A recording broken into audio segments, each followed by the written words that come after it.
Hi friends, ఇది government స్కూల్లో మా కోడలకు సైకిల్ ఇవ్వడం జరిగింది. సో దీన్ని మేము ఎలక్ట్రికల్ సైకిల్గా మార్చేసాము. దీనికి ముందుగా మోటార్ ఫిట్ చేసుకున్నాము. మన 2 సైడ్ ఫిర్ఫిల్ అనేది ఇవ్వడం జరిగింది. ఇది మోటార్తో పనిచేసేది. ఒకవేళ ఛార్జింగ్ అయిపోతే మళ్ళీ తొక్కుడ పోవడానికి ఇక్కడ సైడ్ కూడా ఇచ్చాము. ఇక్కడ కూడా ఇచ్చాము. తర్వాత వచ్చి బ్యాటరీస్, ఇది కంట్రోలర్, ఛార్జింగ్ పిన్ వచ్చేసి ఇక్కడ ఉంది.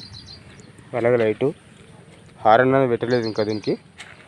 మేము చాబీ దీనికి ఆన్ చేసాము. ఆన్ చేస్తే లైట్స్ వచ్చాయి చూడండి. సో ఇది ఎలా పనిచేస్తుందో చూద్దాం ఒకసారి. సైడ్ స్టాండ్ వేసి పెట్టాను,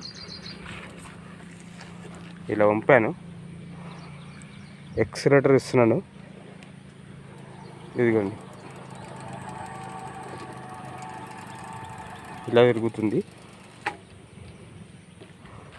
thank you so much for video.